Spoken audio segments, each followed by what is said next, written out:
نحمده ونصلي على رسوله الكريم اما بعد فاعوذ بالله من الشیطان الرجیم بسم اللہ الرحمن الرحیم رب اشرح لی صدری ویسر لی امری واحلل عقدۃ من لسانی یفقہوا قولی۔ السلام علیکم ورحمۃ اللہ وبرکاتہ۔ صراط مستقیم میں آپ سب کو خوش آمدید۔ پچھلے سبق میں ہم نے پڑھا تھا کہ اللہ تعالیٰ فرماتے ہیں کہ جو قومیں تم سے پہلے گزر چکی ہیں ان میں سے جنہیں ہم نے بچا لیا ان میں سے اہل خیر کیوں نہیں پیدا ہوئے جو دوسروں کو زمین میں فساد کرنے سے روکتے۔ اگر کچھ ایسے تھے بھی تو وہ بہت تھوڑے تھے، اور جو ظالم تھے وہ اسی عیش و عشرت کے پیچھے لگے رہے جو انہیں مہیا تھی اور وہ مجرم بن کر ہی رہے۔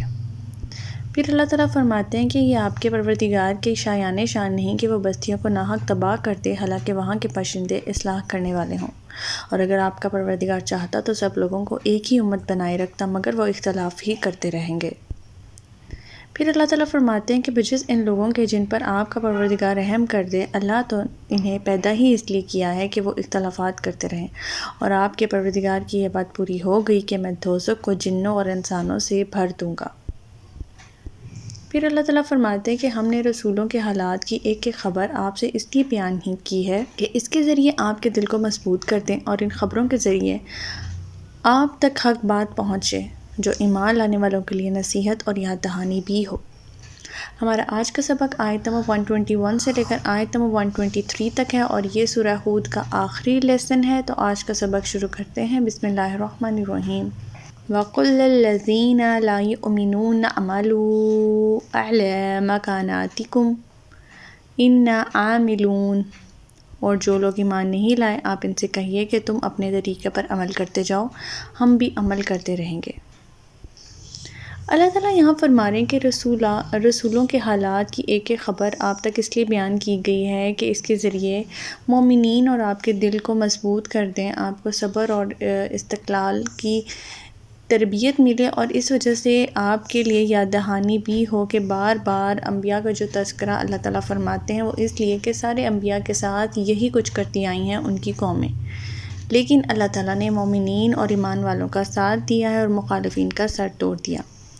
اب جو لوگ ایمان نہیں لاتے انہیں حال پر چھوڑ دیں اور ان سے کہیں کہ اپنے طریقے پر عمل کرتے جاؤ، ہم بھی اپنے طریقے پر عمل کرتے رہیں گے اور راہ حق کو نہیں چھوڑیں گے۔ آیت نمبر 122۔ وَانتَظِرُوا إِنَّا مُنتَظِرُونَ، تم بھی انتظار کرو اور ہم بھی انتظار کرتے ہیں۔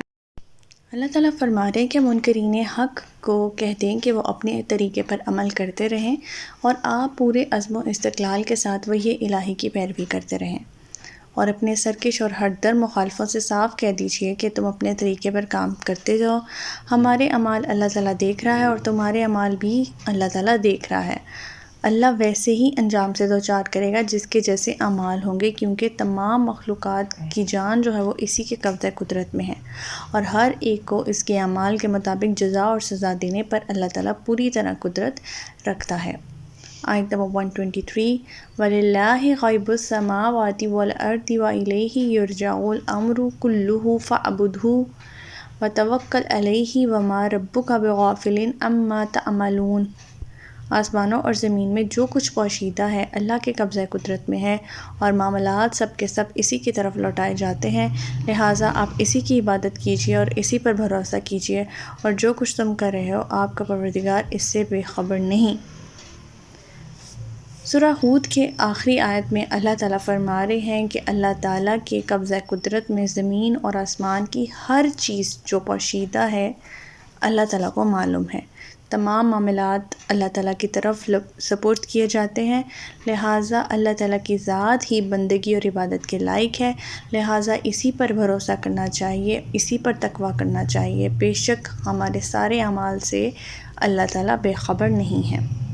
تو ہمارا آج کا سبق یہیں تک تھا۔ اللہ تعالیٰ سے دعا ہے کہ اللہ تعالیٰ قرآن پاک کے احکامات پہ ہمیں عمل پیرا ہونے کی توفیق عطا فرمائے۔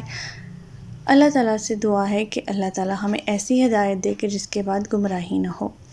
ربنا لا تزغ قلوبنا بعد إذ هديتنا وهب لنا من لدنك رحمة إنك أنت الوهاب سبحانك اللهم وبحمدك نشهد أن لا إله إلا أنت أستغفرك وأتوب إليك۔